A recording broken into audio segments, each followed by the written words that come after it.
This podcast may contain disturbing content for some listeners. It's intended for mature audiences. Listener discretion is advised.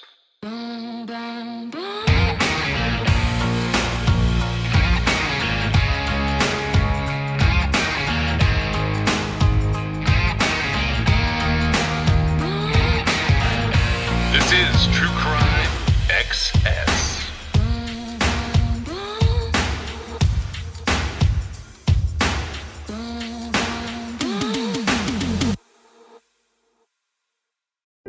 My hope is that there is somebody that's out there that knows the truth. Give us a little help. That's what we're asking for. I kept saying there is something bigger. I'm gonna find out. We may have something more sinister going on. All these years, we never spoke of it. It just doesn't make sense. Ça a été un choc. Ce que je ressens, c'est qu'il y a quelque chose de grave qui s'est passé. I just can't forget about it. I won't forget about it. I would have never let her go. I think they were probably taken by people who were desperate. I have no memory of the lost time. I saw a lot of lights. All of a sudden, everything erupted loudly. I get goosebumps thinking about it. This case needs to stay open. It should have never closed. I know something happened to him. I know somebody did something to him. What were they hoping to accomplish? I'm here because I think there's hope. I really do. If you know something, please come out.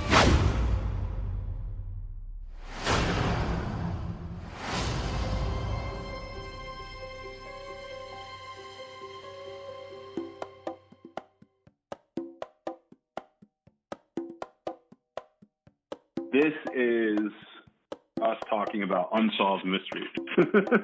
I assume you've watched them all by now, right? Oh, yeah. I think I watched them all the same day. I was so pissed off. There's only a couple of them. I was like, damn it. What am I going to binge on? But there's more coming. Well, I have to say that. Okay, so I did watch them all on the same day, but there's one in the middle that has to do with something about aliens. Oh, yeah, I skipped that for now. Okay, I fell asleep during that one, so I'm not really sure what happened. But I can go back and, check that one out when I get bored or something.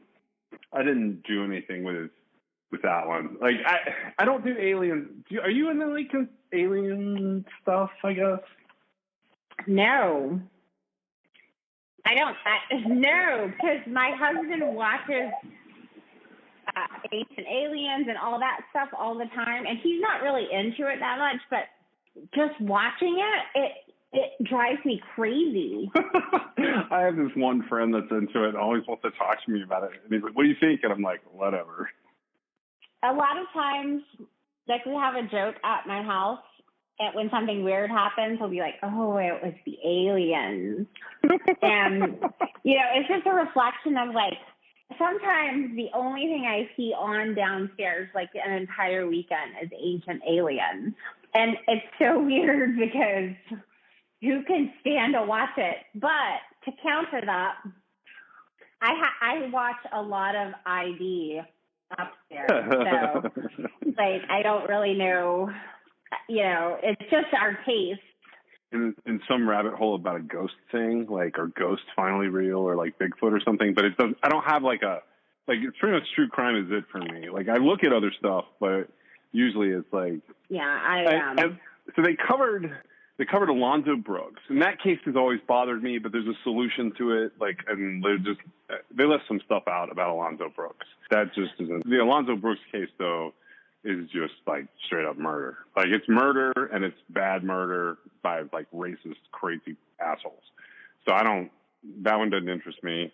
And then they did the weird one. I didn't really get into that one because there's no way to disprove that shit. It's okay. I don't even know what it is. All I know is that I didn't go back to it. I just let it keep playing. Now the one after that. Well, so there's the DuPont family that was all in French, and I was like, oh, way to go. That was the second one, okay, and I was irritated. Okay, so here's how it went down for me. I watched Ray Rivera. And while I was watching Ray Rivera, I was blow drying my hair. So I missed like half of it. Okay. Then, bear with me. It's hilarious. The second one, I was doing other stuff and I realized they weren't speaking English. And so I had to get to a point where I could stop doing the other stuff I was doing and sit and watch the captions, the subtitles, because, otherwise, why am I watching this? Everybody in my house speaks French, so they weren't even paying attention. Alonzo Brooks. No, I think he was later. Okay, so who's next? I want to say it was Patrice. This is Patrice Anders. Okay, yes. Okay, so I watched hers. I was not drying my hair. It was not in a foreign language, and I saw the entire thing all the way through. So I actually was familiar with that case before it appeared. So at some point I want to talk to you about that one. It's not really a today thing because I got to give you some background material. But did you know that there have been 2 almost completely valid confessions to that case? Like, for real? Well, yeah, I watched the episode. Oh, I didn't know. Did they? I sort of skimmed that one, like, because I knew they were, if they were calling it they unsolved. Talked about it, yes. Okay, so Jeremy Bryan Jones is one of those guys, and he's somebody that, like, I was really interested in for a long time. And Gary Hilton was the other one. Did they cover both of them? You know what? I don't know, but they did cover 2. So I'm going to say yeah. Unless there's 2 other ones. I'm pretty sure Jeremy Bryan Jones killed her. That's why I was like, that's why I was asking, because I don't know why that's an unsolved mystery. His confession to me was...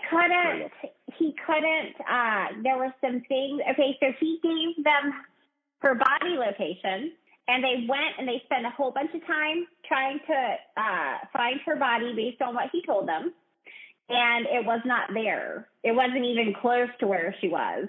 So, he could have been messing with them, or he could have been trying to take the fall. But see, here's the thing, which is really bizarre because it doesn't seem to work the other way. But when a criminal confesses to a crime, they can't just take their word for it. They have to actually find evidence. In not finding her body where he told them where it would be, they discredited his confession. So while, they beat confessions out of people that are innocent, apparently if a known killer confesses to something, they've got to corroborate it somehow. Which I get that, but... Well, they have, so he's one of those, first of all, I don't think many people know about him. And I do. The reason I do is because I was pretty convinced for a while that I could link him to a bunch of stuff. And I tried, and I got somewhere with it, and I'll show it all on paper to you before we really get into him. The Gary Hilton side of that to me is bullshit. I mean, you could probably place him there if you tried really hard, but you could probably place Gary Hilton pretty much anywhere near any murder in Georgia for 20 years. So, because he's just wandering around the whole time. But those 2 killers are actually super fascinating killers that people don't know that much about. So her case interested me, but I didn't watch it. Gary Hilton is I can't for the life of me figure out how he was even able to be a serial killer or whatever. And he was sort of he seemed like a late bloomer. Okay. So, all right, let me back up for a second because I was incorrect. So the first episode is Ray Rivera. The second episode is who we were just talking about. Oh, okay, that's the second one. Okay. And then the third is House of Terror, which is the French family. The fourth is No Ride Home, which is Alonzo. Right. Then the Berkshire's UFO, and then Missing Witness. Lena, or what was her name? I sort of watched them in passing. It's been busy, so I need to go back and pay attention. So I have now rewatched Ray Rivera. I will rewatch Patrice, and then I will go back and watch the Missing Witness one. Wait, is that the one where it's the daughter? Yeah, that her mom married her stepfather. Yeah, She told like her step uncle or something like that, and then she disappeared. Yeah, not like that one. I think so I think that girl's alive, by the way. I think she's just done, and I think she was like, these people are going to kill somebody, and I don't want to be around. You think she left her son behind? Yeah, I think she bailed on the whole situation. I find that hard to believe. I think it makes it more credible. I think that's what she was a smart girl. And I think she was like, fuck this shit. If I do that, they will never look for me. And she's not wrong. They have not looked for that girl very hard. I forgot about her though, being on this. So that one. I'm afraid that I don't think that's the case at all, but go ahead. Well, I mean, I could like, if her body popped up, I still think about half those people need to be in jail anyways. I have no opinion about any of that, but it's okay. But that's not from watching Unsolved Mysteries on it. That's from that whole situation is terrible. So that one I don't have an opinion on. I don't have an opinion on the Berkshire thing. I do not think the guy they think is guilty of the hairdresser had anything to do with it. Who do they think is guilty? Like on the internet, people are saying that it's like the husband. So her son's name is Pistol. Well, that's his middle name, yeah. But you don't feel like I feel like he's creepy, but I don't think he did it. The man that had the funeral home layout for bones, and then walked around with her skull, and then slept with her ashes. You don't think he killed her? Man, that motherfucker would have kept her in the bed. Even if he killed her, he would have kept her the whole time. He never would have let her go. He didn't do it. Seriously. Like, it's creepy. And I'm not saying he did. I don't know. In fact, like, he had practically a perfect alibi. I believe. I didn't even suspect that. I mean, he's definitely a character. I don't like the husband because he, like, immediately locked her son out of the house. And so how much did he really love her? Because she wouldn't, if you love somebody, you don't do stuff that would make them livid, like locking your son out of their house. So, it's a questionable thing of how much he really loves her, because that doesn't sound a whole lot like love to me. I think they'll solve Alonzo Brooks. Yeah, they will. Because there was enough people there that somebody knows something. Yeah, I think that one. That's a very, very sad case. Very sad. Yeah, it's an old case too. It's 15 or 16 years old. Like I remember when all that happened. This was in Kansas, by the way. They don't tell you any of that on the new Unsolved Mysteries. I don't know if they used to do that on the old ones or not. But that case, I think they talked about where it was. Yeah, they brought it up because they were talking about. They even showed a map of like how they had to have traveled. It was relevant because of like the racism parts that come into where they lived. It wasn't as bad, but they showed like how far south they traveled, I think, and that was where there was a drastic change in attitudes and such.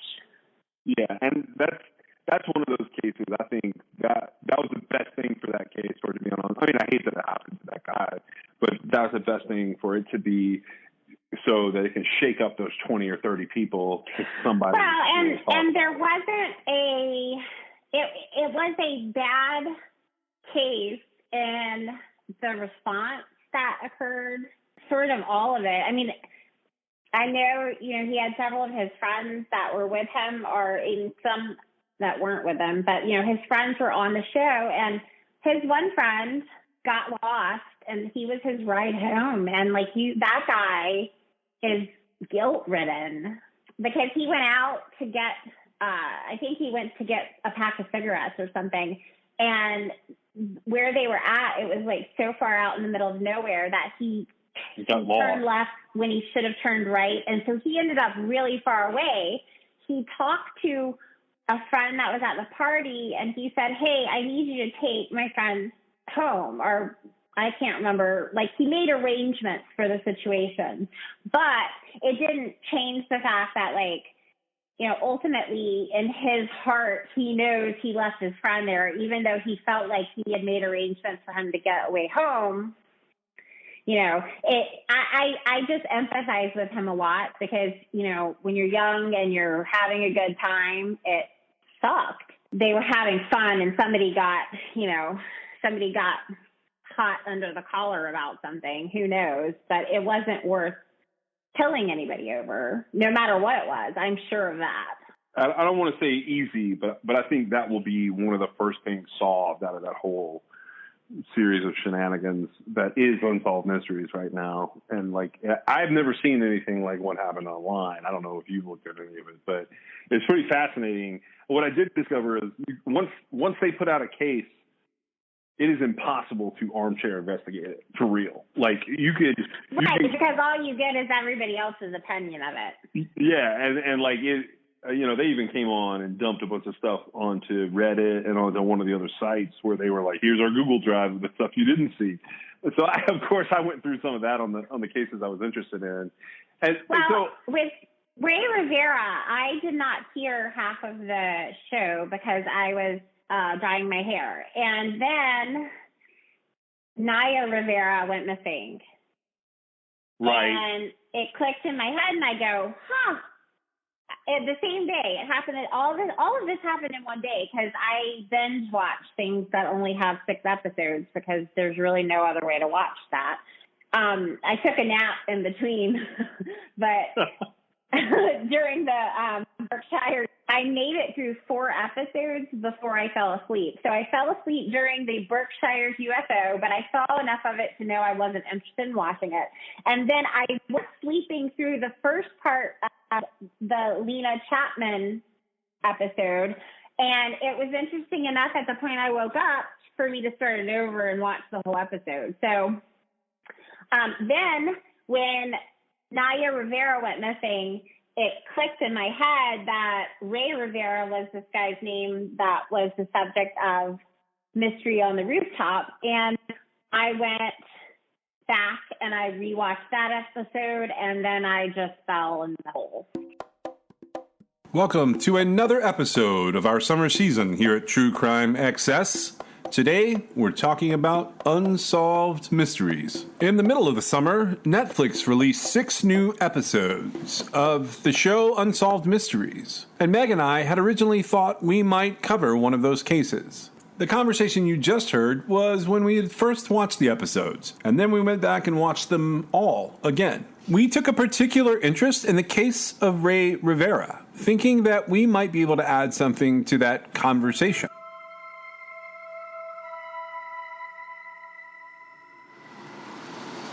What do you get for the man who has everything?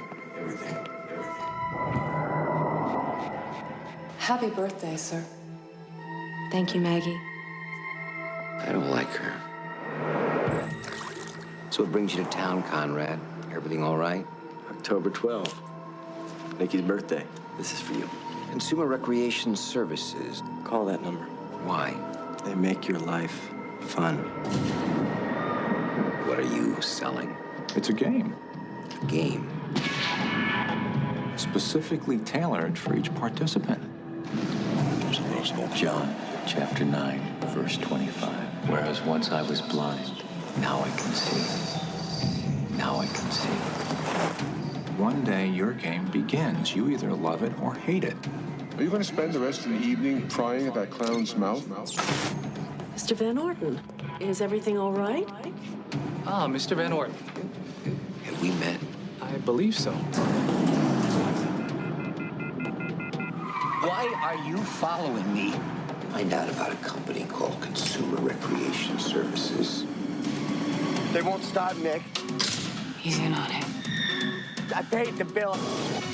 I paid him more to make it stop. I need the police. They're gonna break into my house. I need toy with a bunch of depraved children. They're trying to kill me. Who's behind this? Who did this to me? Why? This is all the game. Ah! Right now, I am extremely dangerous. You're behind the whole thing, aren't you? No!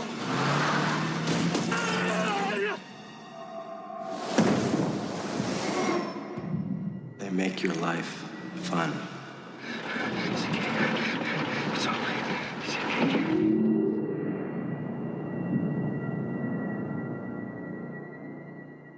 On the surface, the game is mentioned in a note that Ray Rivera left. And if you look around the case, you can find references to the Freemasons and the financial newsletter industry. You can even find some references to what might possibly be hazing.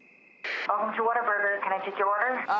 30 sausage biscuits, 30 hash browns. Oh, with egg and cheese on those, please. Hold on now.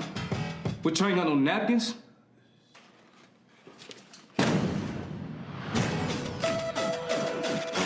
It's all about the brotherhood. After pledging, a lambda man is ready for anything. It's a rite of passage. We gonna earn this shit. You are in the good hands of generations of tradition. Greetings, big brother! And honorable brothers. Yo, if we make it through Hell Night, that'll be us out there. You know that. The brother's gonna be in your family now. They're gonna have your backs for life. This right here. We come from kings and queens, man, not slaves. You, kings. Hello?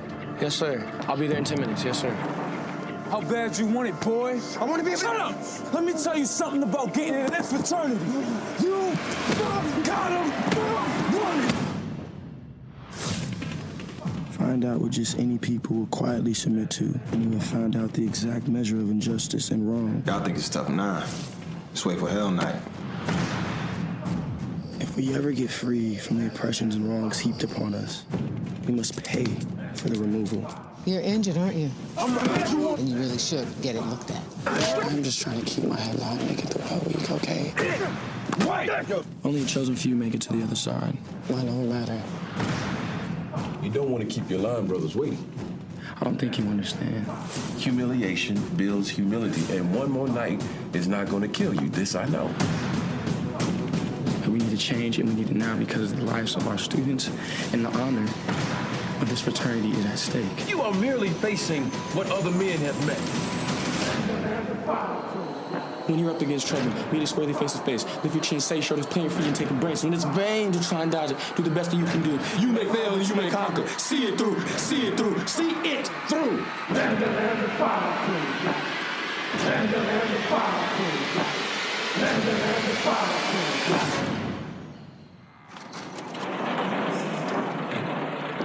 Welcome to Hell Night, fellas.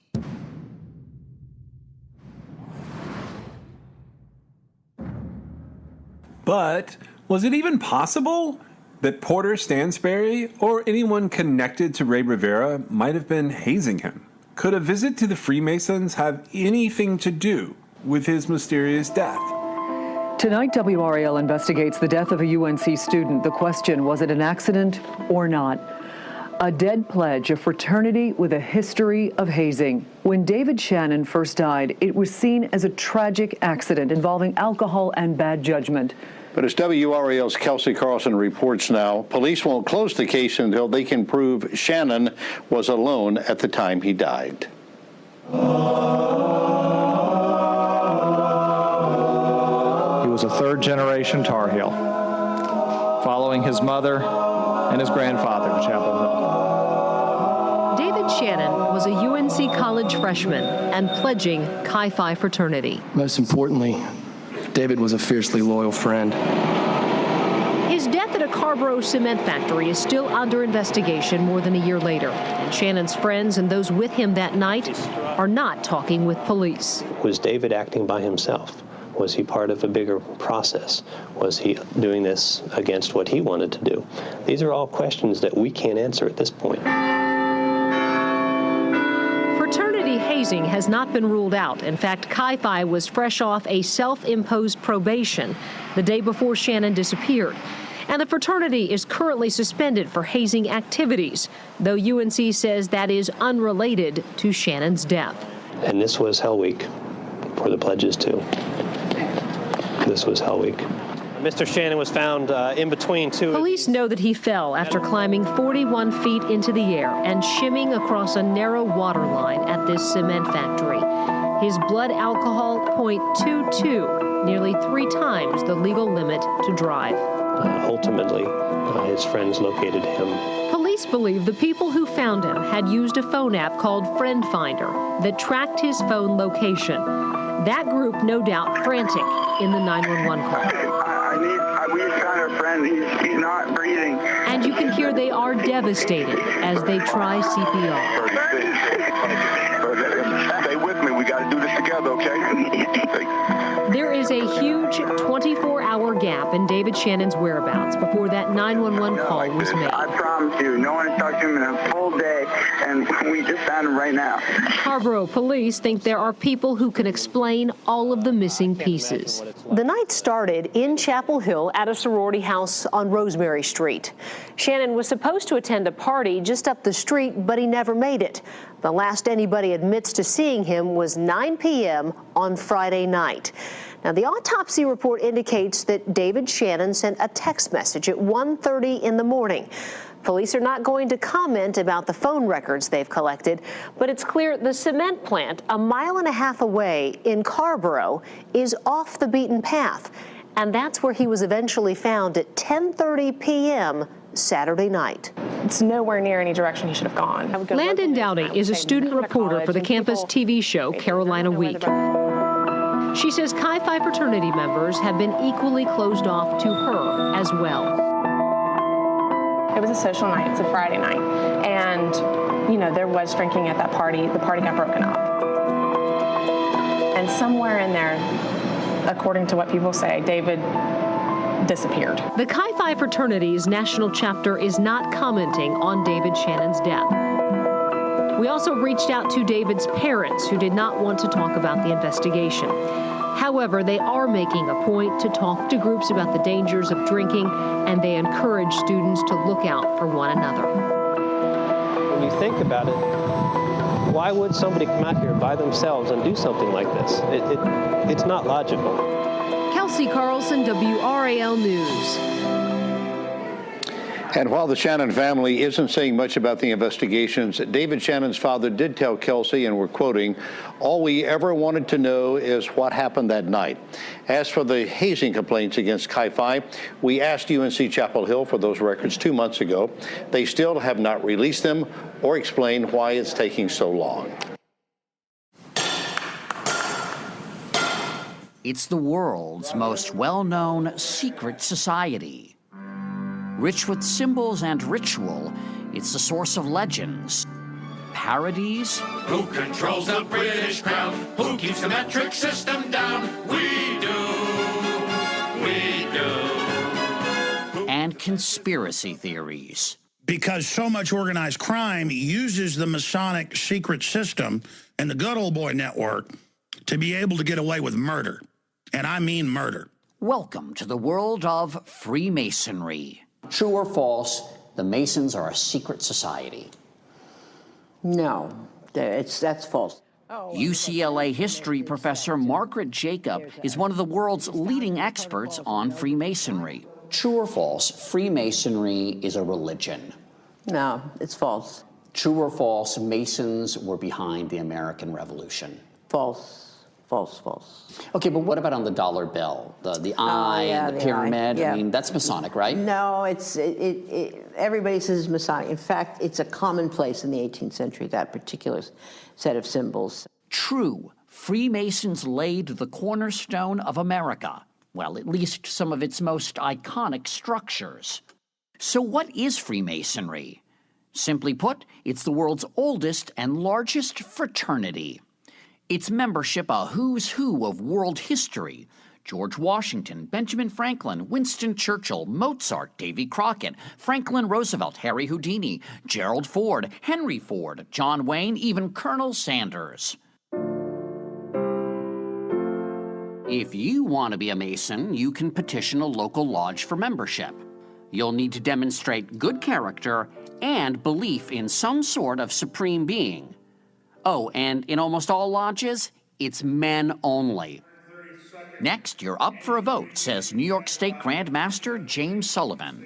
The lodge votes to accept you, and then you have the 3 degrees that you go through. Once you earn the 3rd degree, and yes, that's where the phrase comes from, you can join any number of Masonic offshoots. Take Brent Morris. He's a 33rd degree Mason and a historian at the House of the Temple for the Supreme Council of the Scottish Rite of the Southern Jurisdiction. You know, it's that big building in Washington, D.C. This isn't like the Masonic Vatican, but it's a it's an important building. It's an important building. Absolutely right. It's one branch of Freemasonry in the United States, and that's our headquarters building. Inside, the Temple Lodge room is a stunner. And downstairs, there's this. This is the flag that Buzz Aldrin took to the moon with him. This flag, Supreme Council 33, Southern Jurisdiction, went to the moon. Wow. Now, if tiny hats and small cars are your thing, then there are the party animals of Freemasonry, the Shriners.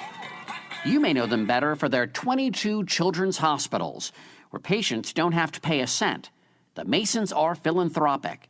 They reportedly donate $2 million to charity every day. Freemasonry began in medieval Europe as a guild for stonemasons, but lived on as a social organization. 1717, the first Grand Lodge is created in London. And now there are many men in these lodges that are not associated with the trade organization. They're gentlemen masons. They're not stonecutters. They're not stonecutters. And so something has happened. A modern fraternity has been created. It wasn't long afterward that the conspiracy theories began. All these men with different neighborhoods, different professions, meeting in the cafe, breaking bread together, doing rituals. What could this be? So the response on the part of the authorities was, oh my God, this is a conspiracy. And so in 1738, Pope Clement XII issued the Catholic Church's first decree against Freemasonry, and it still applies today. In the U.S., Freemasonry flourished until its secrecy made it the object of suspicion here, spawning America's first third party, the Anti-Masonic Party. It elected 8 congressmen, but lost the 1828 presidential election to Andrew Jackson, a proud Mason. Let us pray. Today, Freemasonry has about 1.3 million members in the U.S., down from 4 million in 1959. Tell God, Heavenly Father, the supreme architect of the universe. Among the members today, African Americans, formerly relegated to a separate black-only branch of Freemasonry. And then there are members like those in Colonial Lodge number 1821 of Washington, D.C. Most of them are in their 20s, and some attracted to Freemasonry by Dan Brown novels and movies like National Treasure. They formed a new brotherhood called the Freemasons in honor of the builders of the Great Temple. Who here was sort of drawn by the mystery? I mean, I'll confess part of it. I think it's all. I think it's a combination of history, tradition, and mystery as well. You know there's ritual, but you don't know what it is. Exactly. And that, how can you not? That's alluring. Yeah. I mean, that's the reason people joined Freemasonry and not the Rotarians. So what about those secrets? What would happen if I found out the secret handshake and I weren't a Mason? Nothing. You wouldn't have to kill me? We might take you out and buy you a beer. The secrets of a Mason represent my integrity as a man. I took a promise that I would not tell you what the secrets of a Mason are. I didn't take a promise that I would care if you know what they are. Also a big secret, the meetings. No non-Masons or cameras are allowed, but St. John's Lodge number 1 of New York City agreed to give us a glimpse of one. For meetings, Masons dress up in their Sunday best and, just like the original stonecutters, wear aprons. At the center of any lodge room is an altar. And all the activities of the lodge take place about the altar. Piers Vaughn is the lodge master. And would people talk about religion here in a meeting? Absolutely not. There are certain subjects which are prevented from discussing within the lodge, and religion is one, politics is another. Religion and politics. Someone said that Masons were raised right. Yes. And then there are the ceremonies. Each one teaches a moral lesson related to the legend of one Hiram Abiff, the architect of King Solomon's temple. They can be a little unusual, as pointed out in this recruitment video. Even while blindfolded, try to concentrate on what you are asked, what is said to you, and what is happening around you. Everything will be explained to you in later sections of the degree. When a candidate comes in through the door, he's blindfolded, because symbolically he is in a state of darkness, because Masonry is all about moving from darkness into Masonic light. That it's about being unenlightened and then enlightened? That's right. As for what happens after that, well, that's a secret. But for members, Freemasonry is about something much simpler. I have met a group of men that I enjoy being with. These are people that I go out to dinner with, we socialize together. They're guys I like to hang with. They're my friends. The episode that we watched was Ray Rivera. Yeah. So did you guys have ideas about what happened to that guy up on that roof? I don't think he was on the roof. Okay. He was found in the hole. Well, yeah. I'm not entirely sure what happened. I'm not... Unless the hole was, like, made and then they threw him in, I really don't know. But He was really big. He was bigger than me. I know. I don't know. Unless someone dragged him up there and, like chucked him over or dropped him from a helicopter or something. Well, they kept saying homicide versus suicide. Homicide, for sure. He didn't kill himself. But you, what do you think happened? It just, there's no way that no one in that building didn't see something. Like, that's odd to me. But like I said, it's Baltimore. Okay, I disagree with that. You lived in Baltimore. Yeah. Didn't know that. But I agree with Nick that there's no way, I don't think that he committed suicide. And He's too happy in the way he ran out. It also, in some ways, definitely seems staged. Well, yeah, like they were saying, his cell phone, his glasses, and his flip-flops. His glasses and cell phone were perfectly fine laying there. And one of his flip-flops, the straps was broken. The other one had scuff marks on it, like it had been dragged. Like it looked like the foam flip-flops, you know? That when you drag them. The person in the house heard him on the phone. He rushed out of the house. Which is weird. No one hears from him again, and then his business partner and that company, like, they refuse to answer any calls. It's for sure something there.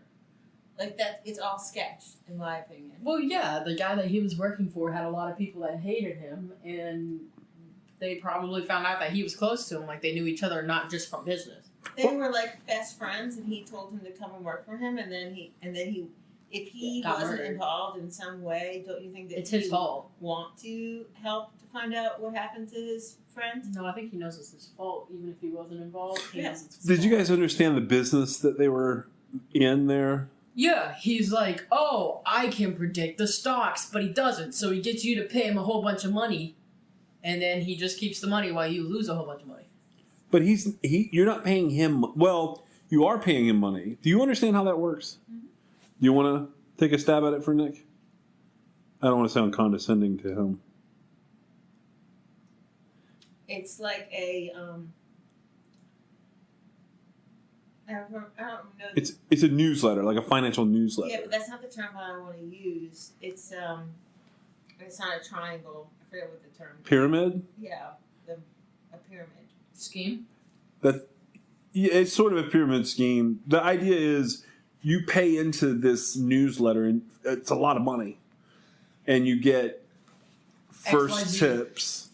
I mean, he's been up, that company, the financial company that's behind it all has been up twice on fraud. So they have had some information that seemed real. But for the most part, it's snake oil, like financial snake oil. Mm-hmm. You know, pay me all this money to do this thing, and then it's your own risk. Like you voluntarily paid for. Right, you're buying it. He provides a service. You were just like, oh, okay. Exactly, and that's the approach that I took. I looked at the helicopter thing. I looked at it like, could he have been hit on the rooftop by a car? That's what I was thinking. Gone up and over. I wasn't thinking the car part though. I was thinking if he was on the actual roof and something hit him hard enough to throw him all the way down. I looked at the weather that night too. I was thinking lightning strike. And then they were like, "Oh shit!" But he had his shins cracked, didn't he? His shins were so. On his right leg, he had a very specific injury to the fibula and the tibia. The way it was broken, like he was beat. He wasn't beaten. That's it. Go ahead. Knowing that he was beat up before he was tossed.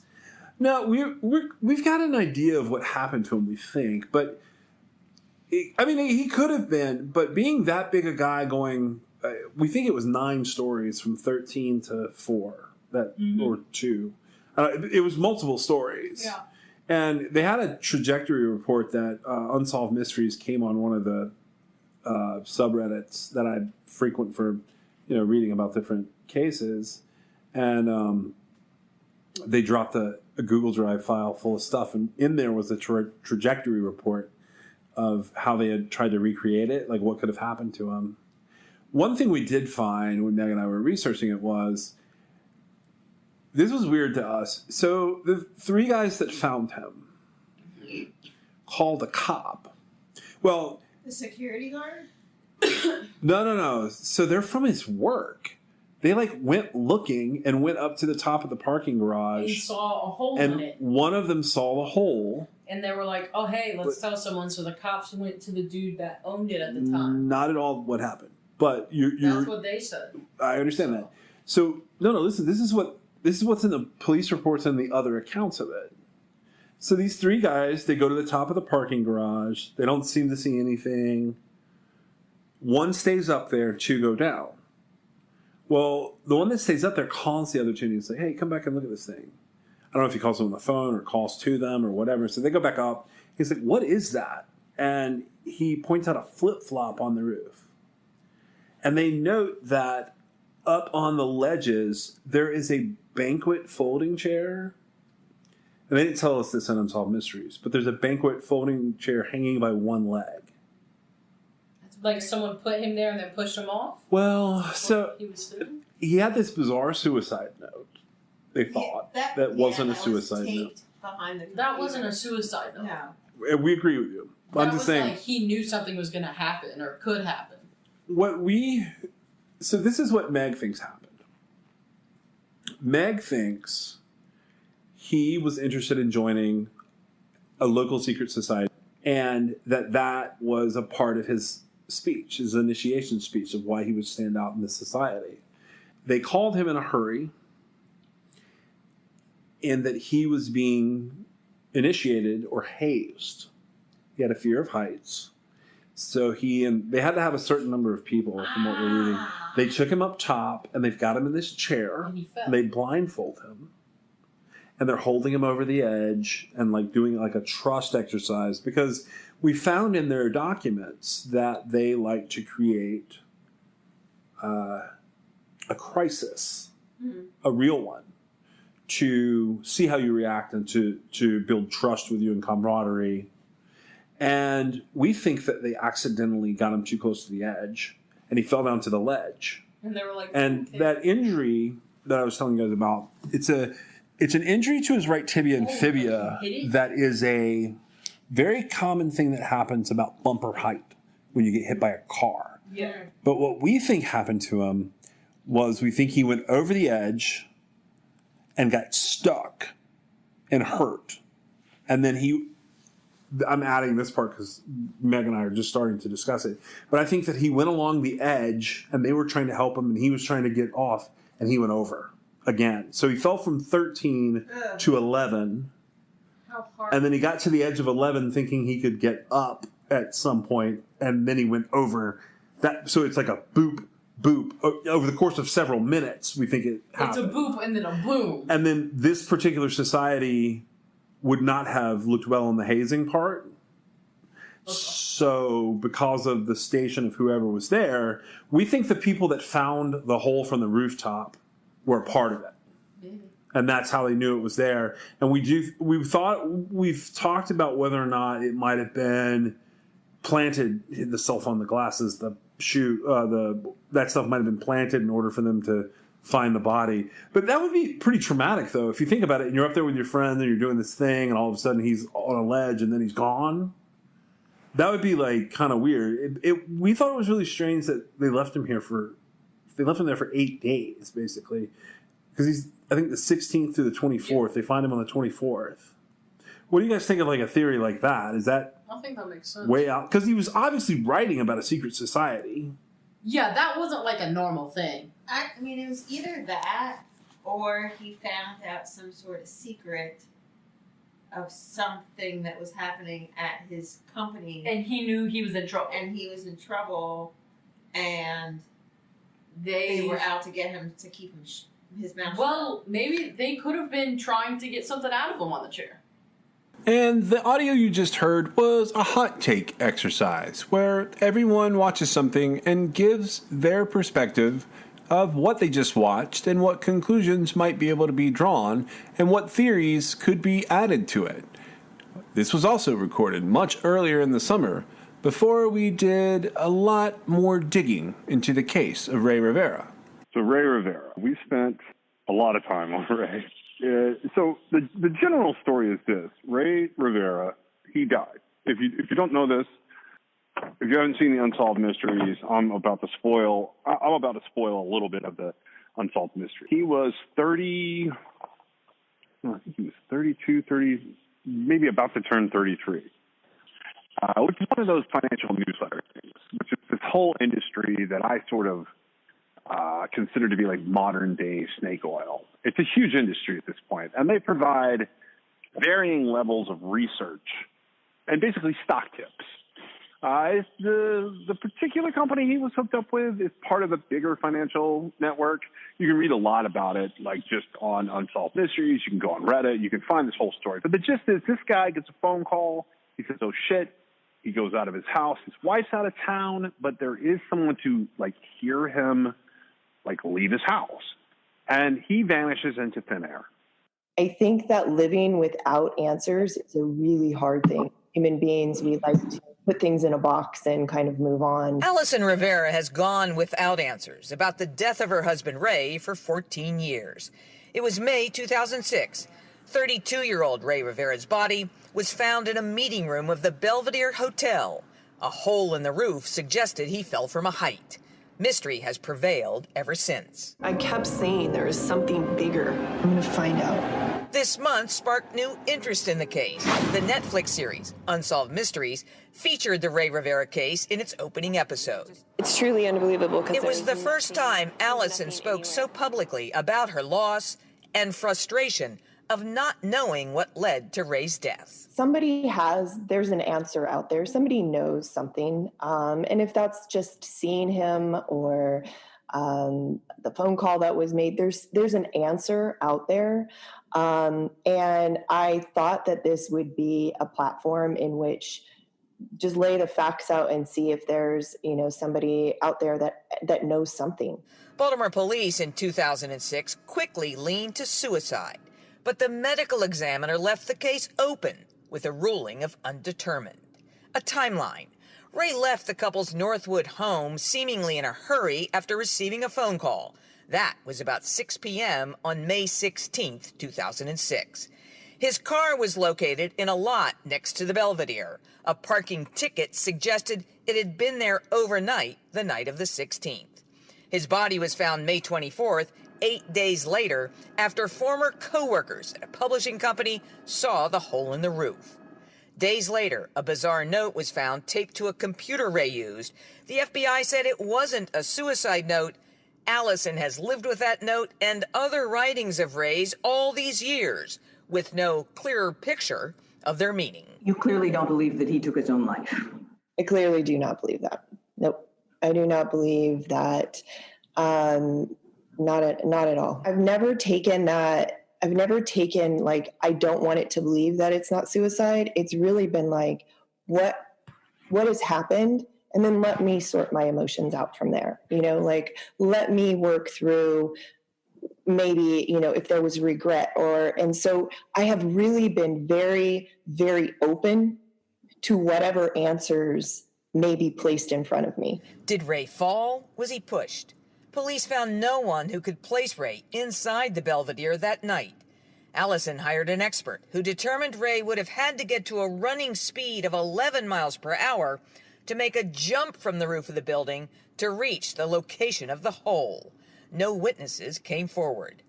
Could the new attention to the case solve a 14-year-long mystery? You fight for the people that you love. And you fight, and I love his family and I loved him more than anything. And you fight for those answers so that you can have some kind of peace. And I think that everybody in this world would want that. According to the major of homicide in the Baltimore Police Department, the Rivera case is officially open, though the major said no new leads have been received to follow up. The major's statement went on that the department would certainly welcome new information to bring closure to the Rivera family. Reporting live tonight from Mount Vernon, I'm Jane Miller, WBAL TV 11 News. And Netflix left out some particulars of this case, mainly to heighten the drama and the mystery of an unsolved mystery. We were looking through the office, and that's when we found a note that was behind the computer. Often in a suicide, you have a note. Most people who contemplate suicide and commit suicide, they don't want to leave their family in the lurch. They want them to understand what happened. The note was probably about, this big in all. So it was shrunk down really, really small. And I know that he wrote the note the day he disappeared because there were scraps in the trash can. The note starts out, brothers and sisters. Brothers and sisters. Right now, around the world, volcanoes are erupting. What an awesome sight. Whom virtue unites, death will not separate.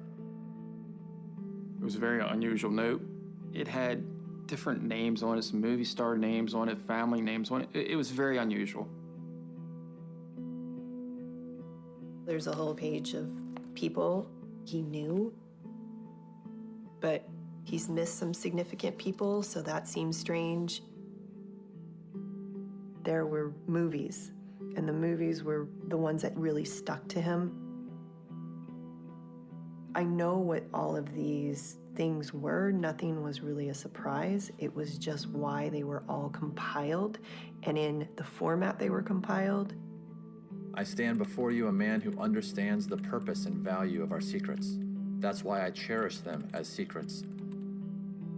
Because it was so weird, I just took that first sentence and laid it into Google search. And the first thing that came up was Freemasons.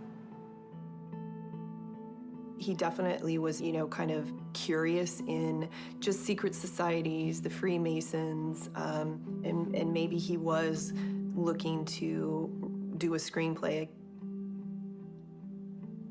I would describe the letter as cryptic. It's kind of like reading tea leaves. In fact, someone I used as a consultant when we were doing this story said, maybe it's written in code. That was a well-played game. Congratulations to all who participated. Ray was a prolific writer, and he wrote all sorts of stuff, everywhere. A lot of what he wrote down was just random thoughts that didn't necessarily connect. It could be from a phone number to a philosophy idea of why the sky is blue or work, and all in one pad of paper can be all of those things with not any rhyme or reason. Life is a test to see if you can control your spirit. Take care and enjoy the festivities. I didn't know what to do with it, gave it to the police immediately. We actually sent the note to the FBI lab. They came back and FBI kind of cleared the note as just an unusual note, but not suicide intent. So Netflix made this note available in a Google Drive. To us, that sort of started to solve the case rather than making it more complicated. They also didn't reveal that they had talked to Porter Stansberry, who for some reason they focused in on him as the villain, or the potential villain, in this case. And here's Meg's final assessment of the Ray Rivera case. So now at the end of my little excursion here, I fell really bad into this hole, and it has to do with Ray Rivera and his mysterious disappearance and the subsequent discovery of his body in an unused office conference facility at the Belvedere Hotel in Baltimore, Maryland. And this happened, he disappeared on May 16th, 2006, and his body was discovered on May 24th, 2006. And so I really, really, really firmly believed that there was something amiss, that he had succumbed to a terrible form of foul play, and that it was motivated by like the worst of the worst types of motivations having to do with, money or something to that effect. I did a lot of work, and I worked like day and night, and I dreamt of this project, and I thought about him a lot, and I thought about his wife Allison a lot, and his sweet mother and his older brother. They were all on the episode, and I really sympathized or empathized with them, because I got married in 2005, and so that was the same year that Ray and Allison got married. I found it really easy to put myself in Allison's shoes. Of course, the passage of time, my husband, he didn't disappear, and then his body wasn't found, thank goodness. But I guess my point is, I can only imagine the heartbreak and pain that they've felt for all of these years. I really thought to myself how terrible it was that this happened to him, and I wanted to make the case for his murder. And I've been unable to do that. What it boils down to is I can't get his body there physically. I cannot get him to be where he was found, except him jumping off the building. While the injuries are unexplained by his fall, I have a theory that sort of did a one-leg cannonball, and I feel like that's what caused the breaks in his right leg. His tibia and fibia were broken, and I get really squeamish reading autopsy reports, so I've had two different people read them to me and sort of explain it to me. So I think his one leg hit first, and then that's what caused those breaks. And then the rest of his injuries were sort of compounded, by going through the metal roof. But if you look at the hole, it even looks like you can imagine him having one leg tucked up and the other one straight down. And that's how he ended up there. Now, because I can't put him there physically without he was a huge guy. I mean, he was a big guy, 6'5", 260 pounds. Nobody was forcing him off the roof, and all the other ways he could have possibly gotten there, they don't seem plausible. There's the helicopter theory, and we went so far as the hot air balloons, and how could he have ended up there? And it just doesn't fly. So based mostly, well, actually, I guess it's completely based on the fact that I can't get his body there anyway else. But I do want to provide sort of my side of why I'm saying this. Now, the very first thing I thought was odd was that, this is in Baltimore, Maryland, so it may not be the same there. But I was curious as to why there wasn't a coroner's inquest done, because it was a strange case. And having an undetermined manner of death, as opposed to, a ruling that it was accidental, homicidal, or suicidal, it's weird to have that sort of left open. And so a coroner's inquest brings together 6 jurors, and they sort of collectively examine the evidence that's presented to them to make a finding as to the manner of death. So it would kind of put an end to the undetermined part of it. And I don't know why that hasn't occurred. Maryland may not do that. But it seems like in this sort of, especially now that it's been on Unsolved Mysteries, it's a very high profile case. It seems like that might be a smart move on law enforcement or the coroner or whomever would put that into motion. I feel like that might be something, because that way you've got 6 independent peers from the community coming together, having a look at everything that's offered, and ruling on what was the manner of death. From that, if it was found to be a suicide, the case is closed. If it's found to be a homicide, the case goes on to be investigated by police as a homicide. I get that this is an open case, but let's face it, nobody's working on it. And, an open case is pretty useless if nobody's actually working it. And if everybody in the police department has already decided it was a suicide, then I think that the chances of it ever being really investigated are none. I mean, I can't even imagine anybody really looking into it, but I think a coroner's inquest would really help make some official findings here to get it out of the undetermined realm. Now, the very first thing I had an issue with was the fact that Ray drove Allison's car. I felt like if he had left his house to go commit suicide, that was one of the harshest things he could do as far as like taking her car with him. Now, I don't know if he had a vehicle. I did see that where they lived, their garage was sort of back away from the house on an alleyway, and it may have just been that her car was more conveniently out. As I did more research on the case, I came to the realization, well, he didn't take her car thinking, oh, I'm going to go kill myself. He responded to the phone call he received where he surprisingly said, oh, and in some cases it's been said that he said, oh shit, and took off out the back door of the house, according to the house guest.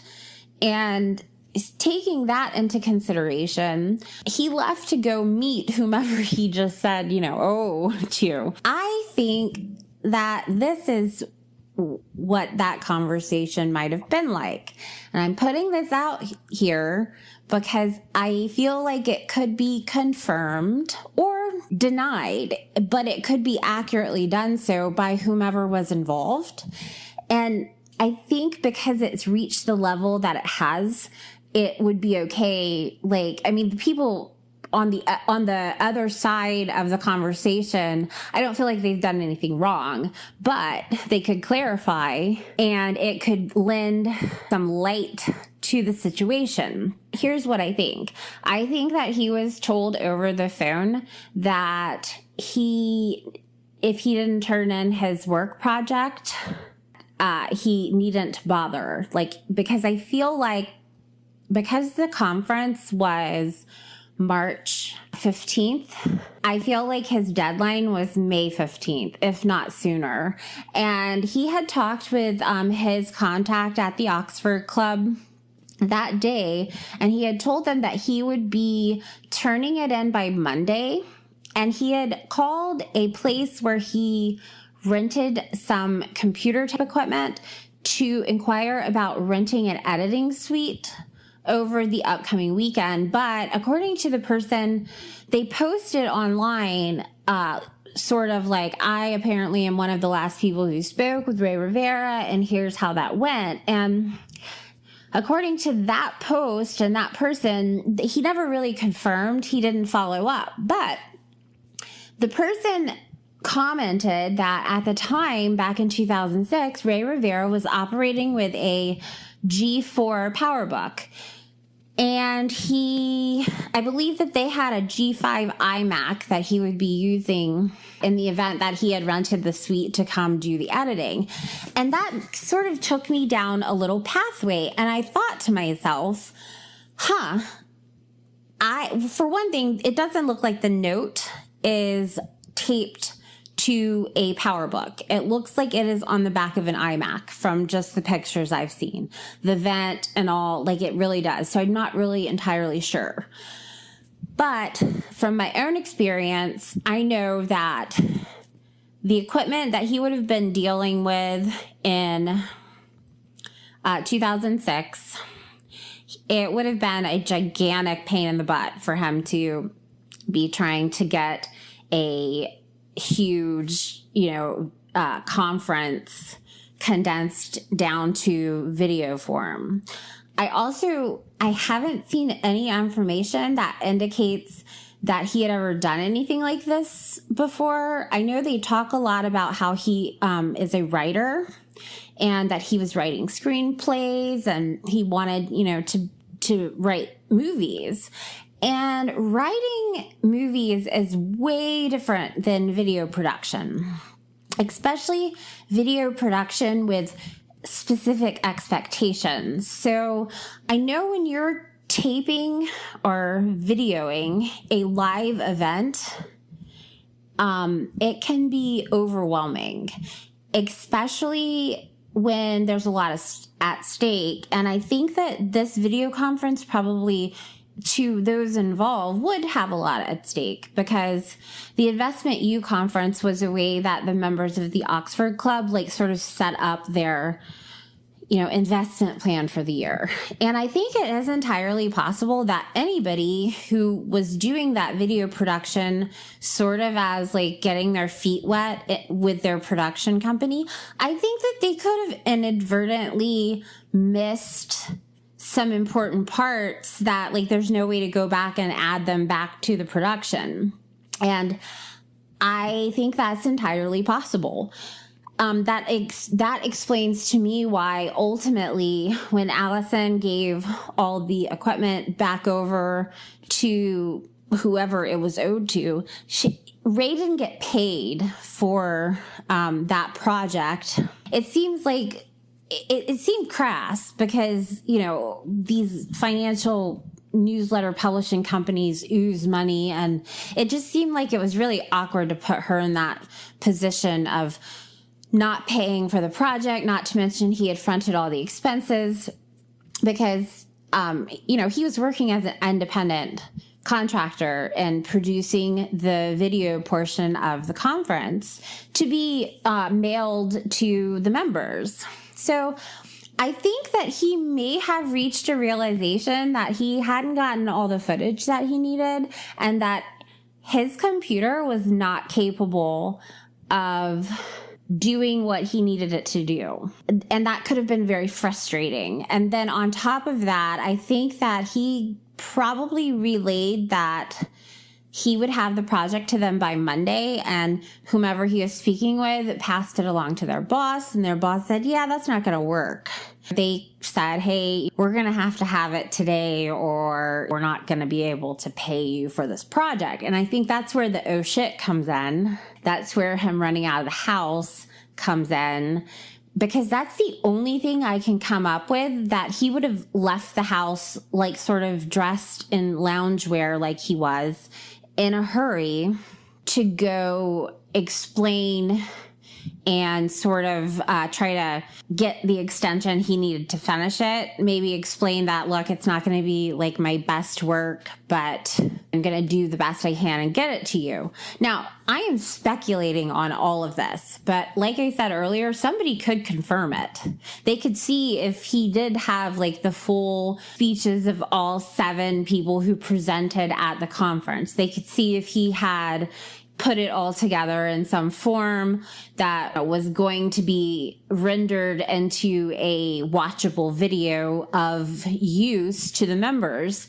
I feel like this could be a solvable part of this. And in the event that it's not, and he didn't have all that footage that he would have needed, I think if he went and tried to beg for the extension, explain the situation, and he was denied the extension, basically told, look, you didn't get it to us in time, so not only are we not going to pay you for your work, but you're out all the expenses that you just put out. And there's been different amounts thrown out there, but we're talking about a substantial amount of money for some reason.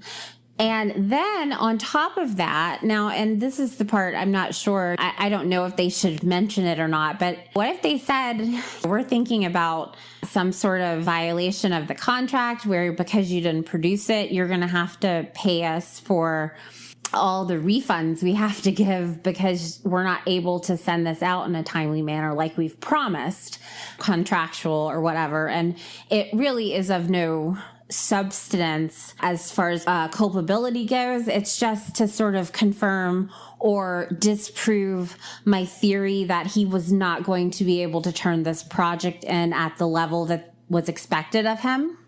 He had been directly told that and tempted to smooth over the situation, get an extension, explain what happened, and it wasn't acceptable in some way.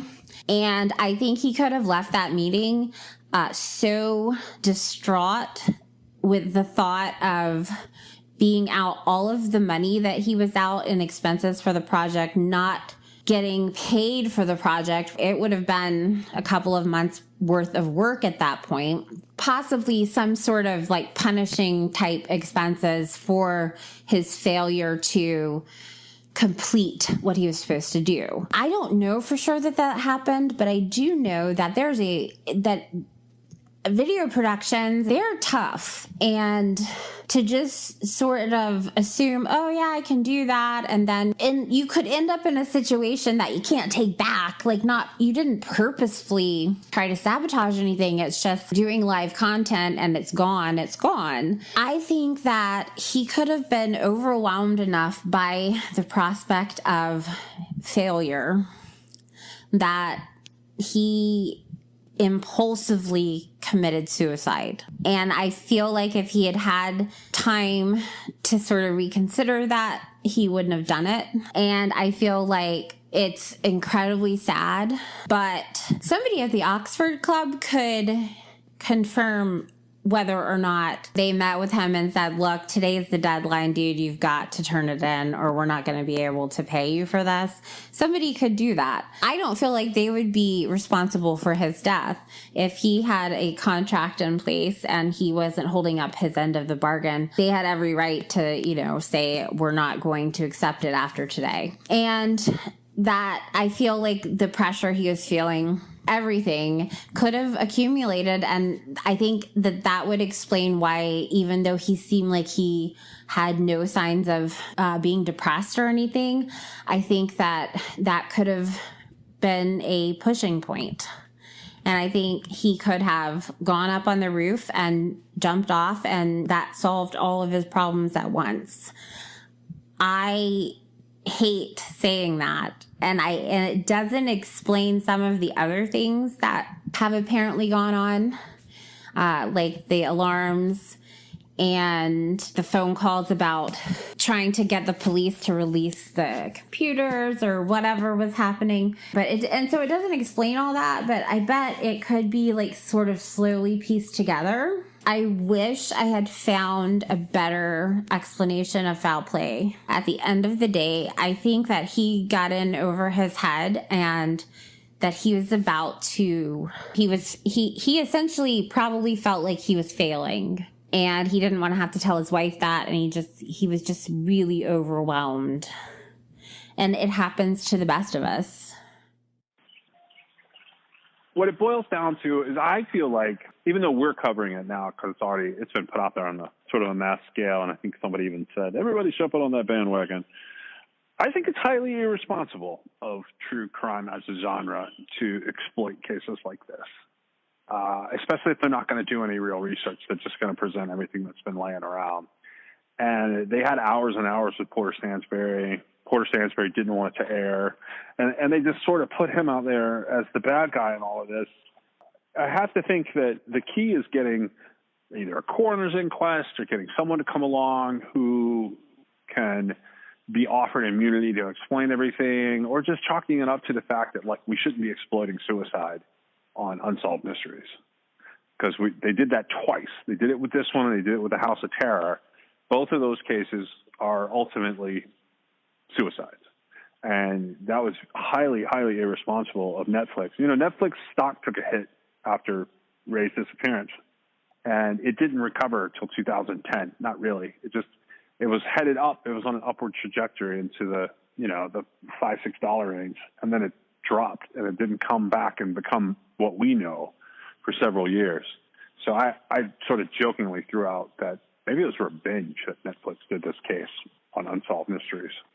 One of the things we did, we found this screwy window screen in one of the pictures that they even use. And, you know, you can't screenshot Netflix. Does anybody know this? This is crazy.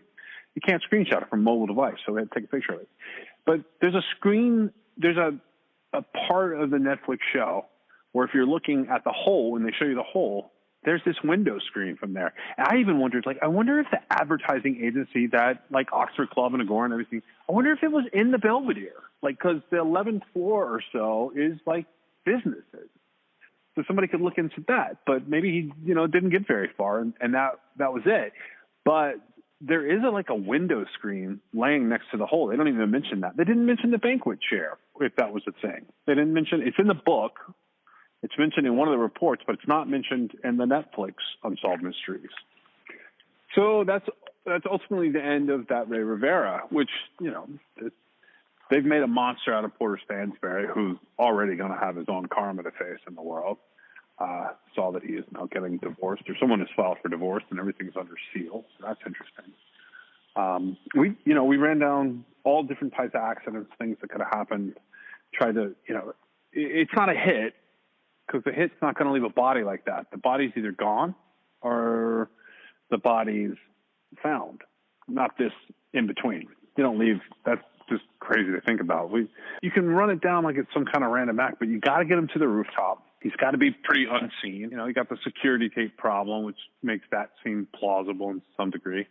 And I guess it could be some kind of accident. But the truth is, at the end of the day, it's either so well staged that you're not ever going to come to a conclusion on it, or you're just going to have to put out there to all the parties involved, you get immunity if you just tell us what happened. But the most likely thing is that it's a manic episode, that there's been some ongoing stuff with the video production. Maybe he took on too much and it set off, you know, the stress set off a manic episode. He's writing and he's like Freemasons and he's not paying attention to his deadlines. Whatever happened there, his life is over. And it's highly unlikely. It's a hit. It's highly unlikely that it's a flat-out murder. Where I could see it, I could see an accident coming out of it. I could see somebody tricking him and him running from it. But the truth is, most of that was probably in his head. There is some evidence, the deeper you dig into his background, that some things had happened to him indicating he'd had other episodes like this. And this one was just a big one.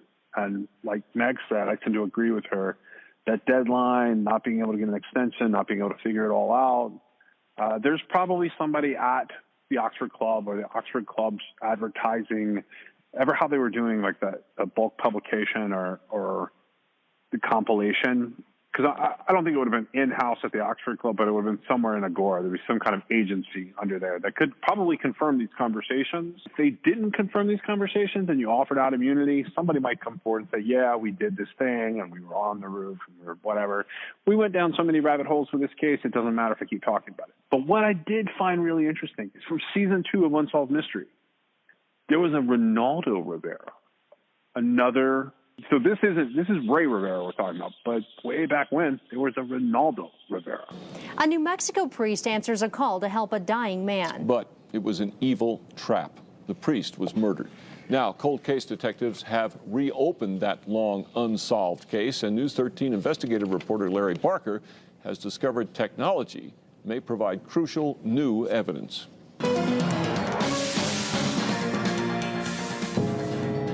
What a violent, hideous crime to ask a priest to come to do his ministry and then in that moment to take him and kill him. Evil thing, an evil thing. People just flocked to him. He was kind, you know, and very pious. It's a tragic story. He goes out to administer what he believes is last rites, and unfortunately it was something that cost him his life. He had a long and distinguished career. Father Reynaldo Rivera served the Catholic faithful in New Mexico churches, large and small. He was a much beloved pastor of the Cathedral Church, highly respected Franciscan priest with his own Hispanic roots here in New Mexico, much loved and much grieved. At the age of 57, Father Rivera was murdered in Santa Fe. On a warm summer night nearly 3 decades ago, Father Rivera was at the wrong place at the wrong time. It was August 5th, 1982, about 8:30. He was in the Santa Fe Cathedral's rectory when the phone rang. A mysterious stranger said he was calling from a payphone and he desperately needed help from a priest. Father Rivera was told that the caller's grandfather was requesting last rites be administered as he was sick and dying. Agent Paul Chavez is a state police criminal investigator. He told Father Rivera he was in a blue pickup truck, and Father Rivera had agreed to meet him at the rest area on top of La Bajada Hill. Father Rivera rushed out of the cathedral at 9 o'clock that night. It was the last time he would be seen alive. 2 days later, the priest's body was discovered in a remote pasture 2 miles southwest of the La Bajada rest area. He was on his back, one arm extended. He'd been shot in the chest. Autopsy results suggested the priest had been bound and tied. Then Archbishop Robert Sanchez was devastated when he arrived at the crime scene. Meanwhile, city and state investigators combed the area for evidence. There were some personal effects that were missing from Father Rivera's person, which consisted of his eyeglasses, his wallet, and a sacrament kit. The father's 74 Chevy Malibu was found abandoned with an empty gas tank at a rest area near Grants. Crime lab investigators examined the vehicle for fingerprints. A man of God had been lured to his death, and no one knew why. It's such a hideous thing that someone would do that. It's incomprehensible to call the cathedral in Santa Fe and to ask the priest to come and then kill him. That's the most outrageous, horrible thing. Helen Rivera, the father's sister-in-law, remembers that sad day Santa Fe said farewell. When he died, there was a procession on foot from the cathedral to the cemetery, Rosario Cemetery. The procession was a big procession. The streets were full, and the sidewalks were lined with people that stood there.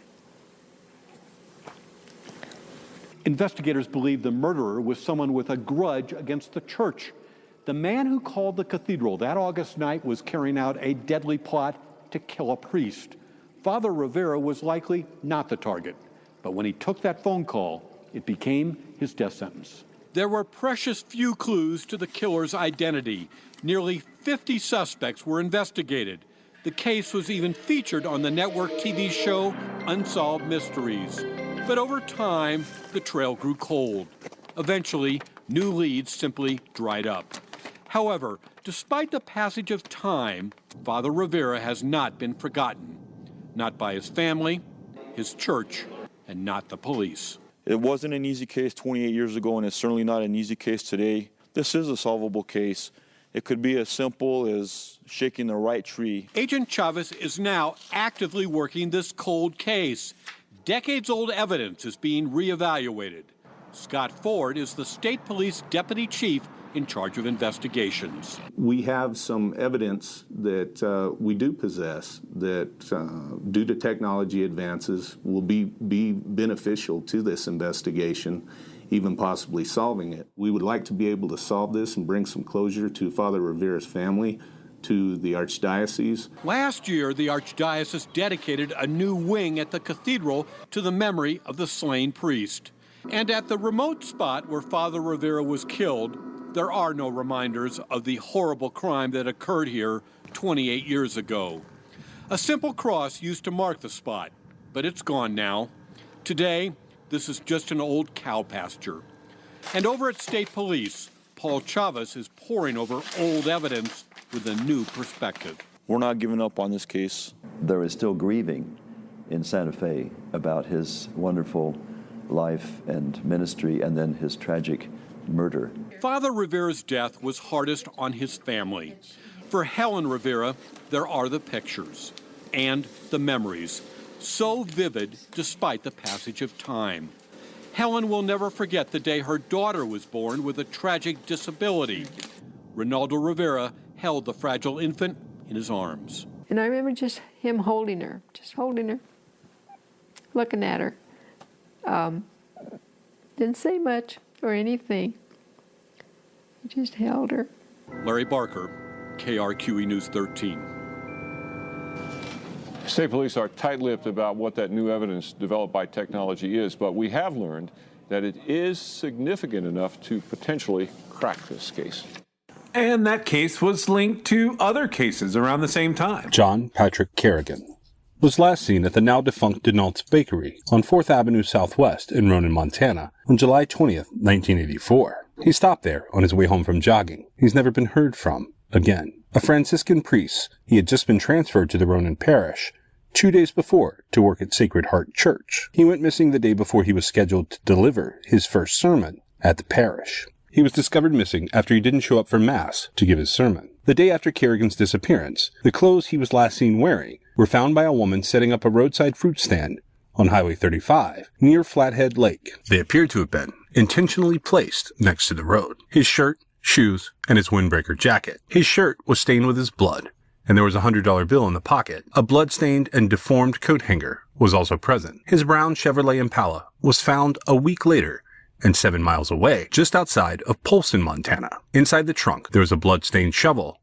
and a bloody pillow. The car's interior and trunk were blood-stained, but the car had been wiped clean of fingerprints. The keys were in a field about 30 yards away. There are differing accounts as to when and where Kerrigan's wallet was found and how much money it contained. Some stories are that his wallet was found with his clothes and contained about $200 in cash. Other accounts claim the wallet was in the trunk of his car and contained over $1,200. It's possible there was more than one wallet. Another local man, Curtis Holman, disappeared from the same general area 2 days after Kerrigan did, and his vehicle was found abandoned about 40 miles from where Kerrigan's car was found. Holman's brother believes the two cases could be connected. This theory has not been proven. Police could find no connection between Kerrigan's case and the 1982 disappearance of James Anderson, an Episcopal priest who went missing from Townsend, Montana, and was never found. The two men had worked in White Sulphur Springs, Montana, at the same time in their clerical careers, and they were friends. In August of 1982, nearly 2 years before Kerrigan vanished, another Franciscan priest named Reynaldo Rivera was called away from his rectory in Santa Fe, New Mexico, by a man who called himself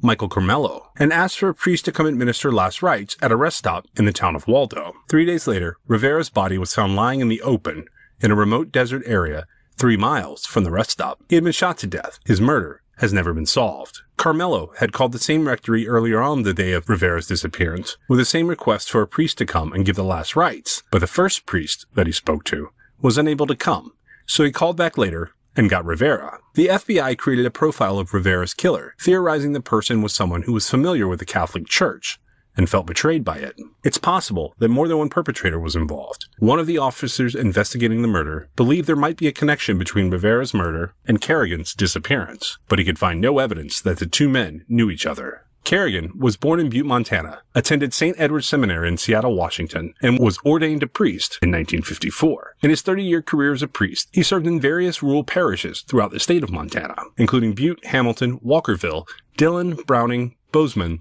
Drummond, White Sulphur Springs, Chateau Plains, and lastly, Ronan. Sacred Heart Church was his 13th assignment. In 1983, Kerrigan stayed for 3 months at a retreat, the Congregation of the Servants of the Paraclete in New Mexico. It was designed for priests who were experiencing personal difficulties, including substance abuse, depression, and sexual misconduct. After his disappearance, the Catholic Church admitted he'd been to the retreat, but wouldn't say exactly why. In 2011, 2 separate groups of victims sued the Catholic Diocese in Helena, Montana, alleging that between the 1940s and the 1970s, they were sexually abused at the hands of Jesuit priests and Ursuline sisters at the St. Ignatius Mission and the Ursuline Academy in St. Ignatius, Montana. The plaintiffs implicated 12 priests from western Montana, as well as 21 nuns from the St. Ignatius Mission. One of the priests they named was Kerrigan. Because many of the alleged abusers have since died, and because of the statute of limitations, no charges could be brought against anyone. However, as part of a settlement reached with the victims, the church published a list of the alleged perpetrators in 2015. The lawsuit, which involved hundreds of abuse claims, was settled for $20 million and drove the diocese into bankruptcy. Foul play is suspected in Kerrigan's case, and he is presumed to have been the victim of a homicide. It's unclear whether the abuse scandal had anything to do with his disappearance, but his case remains unsolved. I thought these cases were interesting because these are things that have covered, in the past. They've covered Kerrigan and they've covered Rivera, Father Rivera, and they even covered the Toomey case, which is this guy that commits suicide. That one you could listen to. I think the trail went cold somewhere in their first or second season. That's a good little podcast to listen to. They have covered like some of this in more detail or depth than I'm going to get into. I just really wanted to show like the rabbit holes that you can go down and how, true crime can be used for entertainment or it can be used for solving cold cases and making awareness. And there's important distinctions to make there. Not everybody, we go looking for, is this guy a serial killer? We go looking for Israel Keyes victims. That's one thing. But a lot of what is done in true crime in the name of spotlight and awareness, there's a responsibility that producers of this type of material have to not just the audience and, being accurate for the audience and bringing awareness to the families and the victims. There's a responsibility they have to the victims, the people who are left behind, because they're victims too of crime, like when they lose a loved one or when a loved one disappears or ever how you want to put it. That's a major thing that's sort of ignored these days in the name of, one more podcast, one more book, one more documentary. I try and keep in the forefront of my mind how I mention people in a way that basically Meg will approve of and Jamie will approve of. And if I can do that, then I'm probably doing some sort of justice and some sort of dignity and respect. And I don't think that you cover Ray Rivera in a show that has the potential to immediately get millions of downloads like it's a case that needs to be solved. Could that be something crazy? Absolutely. But, focus back on some of these cases that have real mysteries attached to them.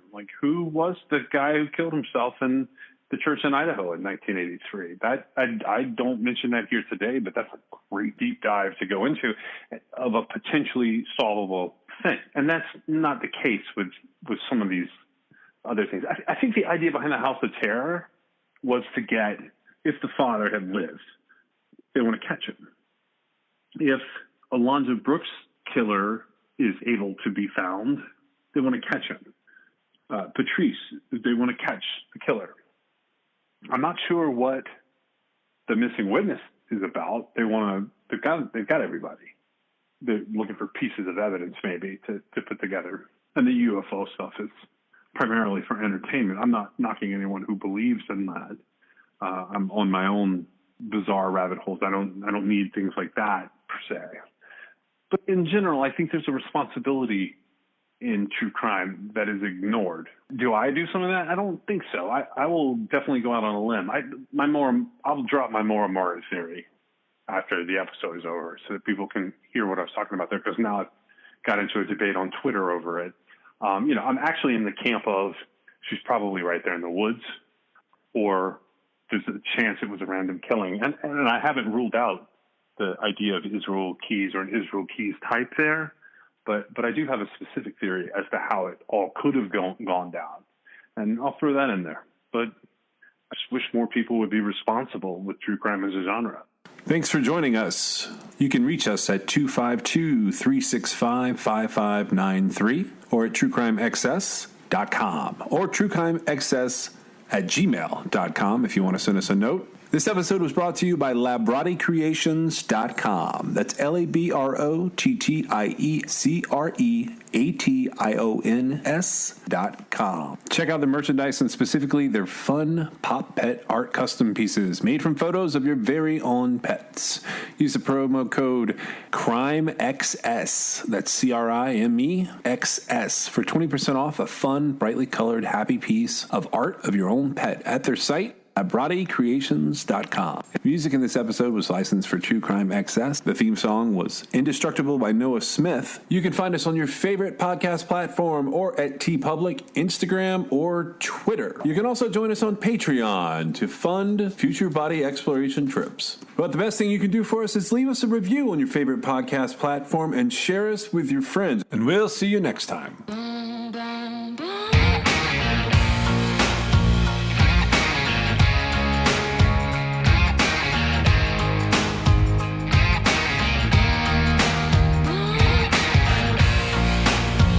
This is True Crime XS.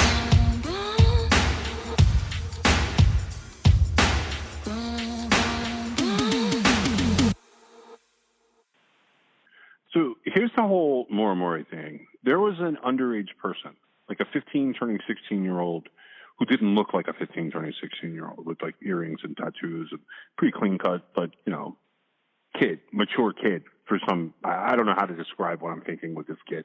He goes missing in 2004 with someone whose initials are MM. And the other MM is the same age as Maura Murray, because she would have been 22 by that time. And I thought, what if they had plans to go missing together? Because they weren't, they were 40 minutes apart between where Maura Murray was and where this kid was. And I was like, okay, so she's getting the rentals herself. That's something that you have to be a certain age to do.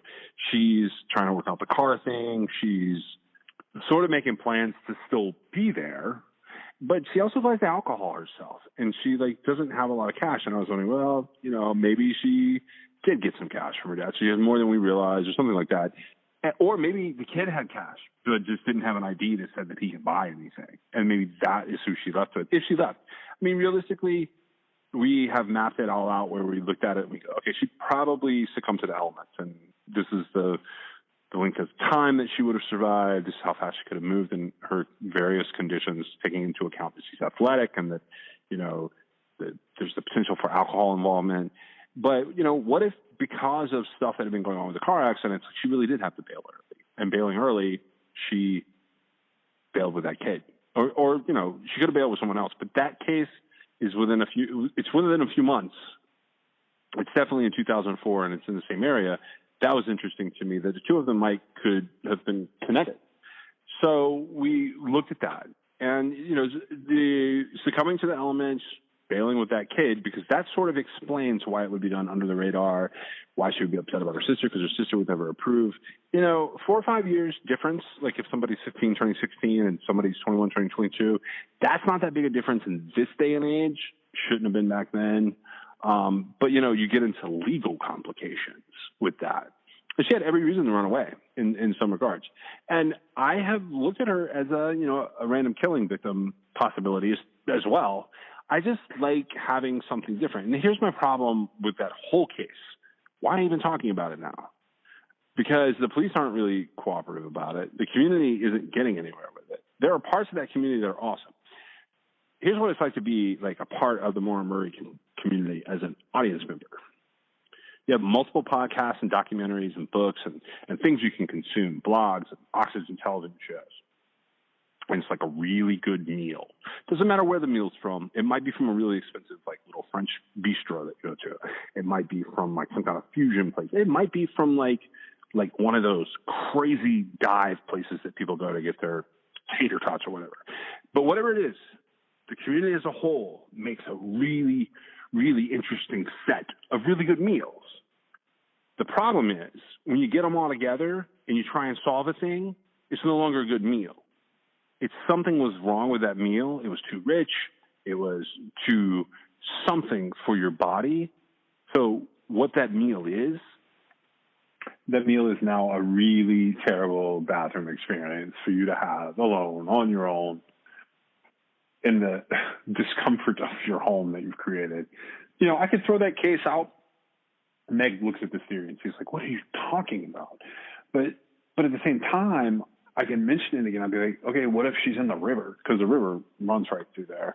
And I've reached out to the different elements of the Maura Murray case and talked to them briefly, just thinking is there someone here that I could confide in on one of these theories or ideas? Because the other thing is the black backpack that was found. Nobody's ever mentioned it, so I assume it either has absolutely nothing to do or it's tied directly to her, depending on how you look at it. But nobody talked about it. The police are aware of the backpack. And that is one of those things, when I mention it to Meg, she'll come back down the rabbit hole with me. She will jump right back in and say, well, how many pit latrines are there along the river there?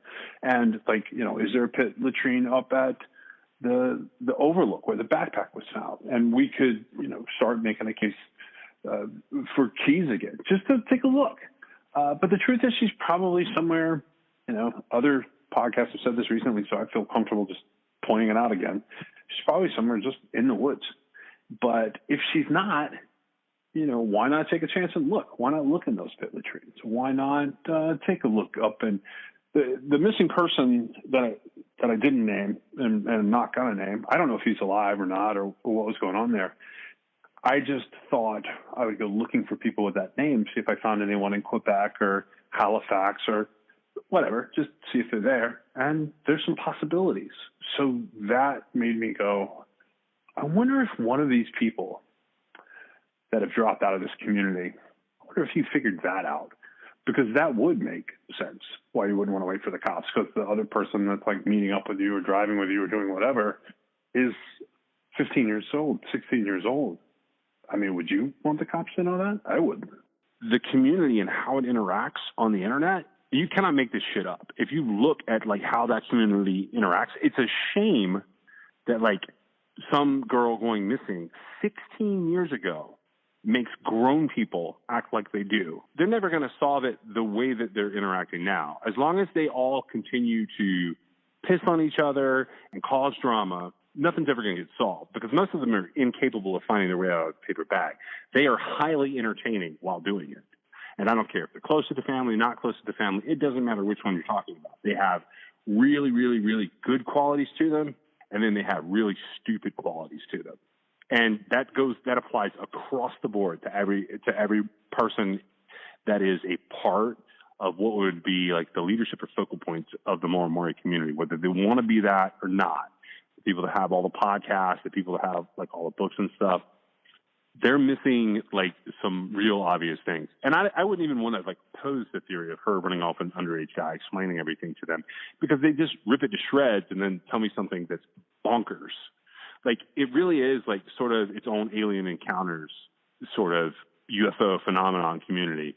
Like, it doesn't really matter what the other people see. It doesn't matter what you find that like could potentially help or hinder other theories. The way that people shit all over each other there, it's just a giant fucking conspiracy theory. And they're really, they're doing themselves more harm than good. They should all go focus on other cases, because that's what investigators do in general. Like, one of the investigators from the Maura Murray setup was looking into another case that we were looking into at one point. I shared a little bit of information with her because I hit a dead end without breaking laws.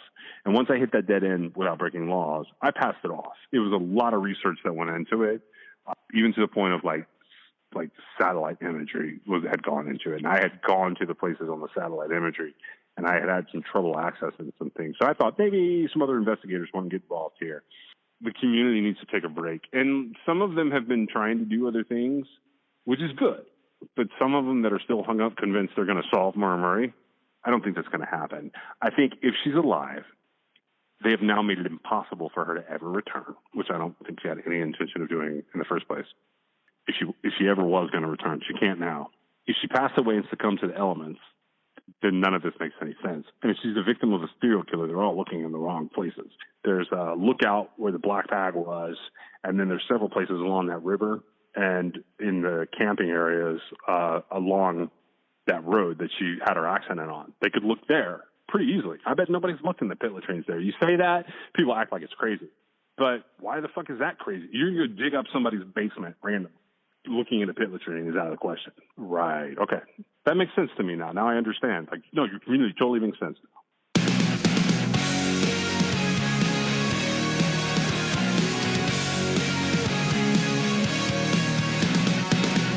Took a trip down to the coast. You love me, I loved you most. Drove all night to get to Tallahassee, but you woke up to the sea. Took one look around and screamed. Turned around 'cause I forgot my sunscreen. I knew this was wrong from the beginning. Knew I should run away, but you had your hooks in me.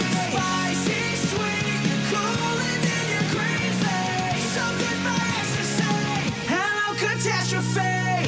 Back to April 2012. Things were going pretty well. Thought it time that I should pop the question. But when I showed you the ring, you just looked at me and screamed, "That's so sweet, let me check with my